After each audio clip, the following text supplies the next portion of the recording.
My name's Craig Reed, the Stone Roadie, and this is my co-host, Griff Martin, the rocket scientist. And with us today, we got our special guest, Mr. Steve Lawler. And why don't you take it away there, Griff?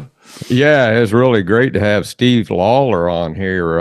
I got to meet Steve at the monument back October last year, and Steve said, "Yeah, he'll come on the podcast and kind of help us out with raising some funds for the forgotten survivors." And Steve actually is a forgotten survivor himself, but he don't need the funds. He's doing pretty good, but he's sympathetic to those that do. And interesting guy, Steve Lawler here, man. This guy here, he used to work for Clear Light, which was, I guess, the company that did the lighting for Lynyrd Skynyrd back in the day. And he's worked with people like Peter Frampton as a production manager, Fleetwood Mac, Rolling Stones, Willie Nelson, and on and on and on and on. So he's got a lot of really cool experiences that we hope he can share with us. Somewhere in there, the right engine started quitting, is my recall. This is what, we all have different memories of it, but and I think we were flying down, and we were down about 5,000 feet then, I think, because we started down, and the right engine started stopping, and as I recall, I don't know, I've never heard anybody else say this, but I think they let the fuel float, and that engine had burned, was just running so inefficiently, I guess, at that time. And we both engines started. We were flying again, and he kind of veered off, past Macomb, as I understand it.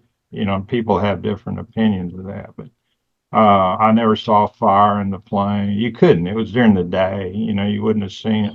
Right. We went down there. I guess we had passed Gillsburg, and then they started running out of fuel. And I've listened to the recording. Houston was controlling, and they banged back to go back to Macomb. So we literally did a U. And boy, when he did that, we lost some power forward, and we sank down like a rock.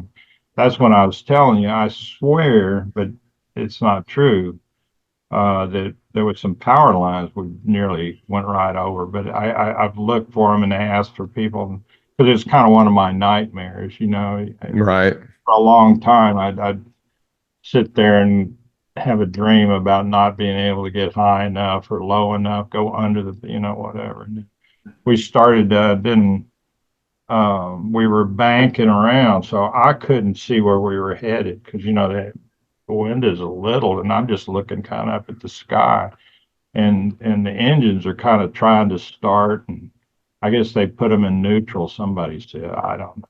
So then it got deathly quiet, and I asked Gene. He was sitting over there with Ronnie, because there was 2 seats here, and then there were 4 seats.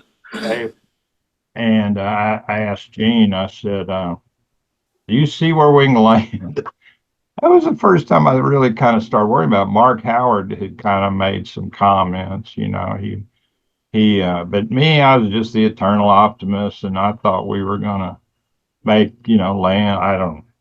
And Gene looked at me. He said, "No, I don't see anything." And it wasn't like a minute later we started hitting them damn trees.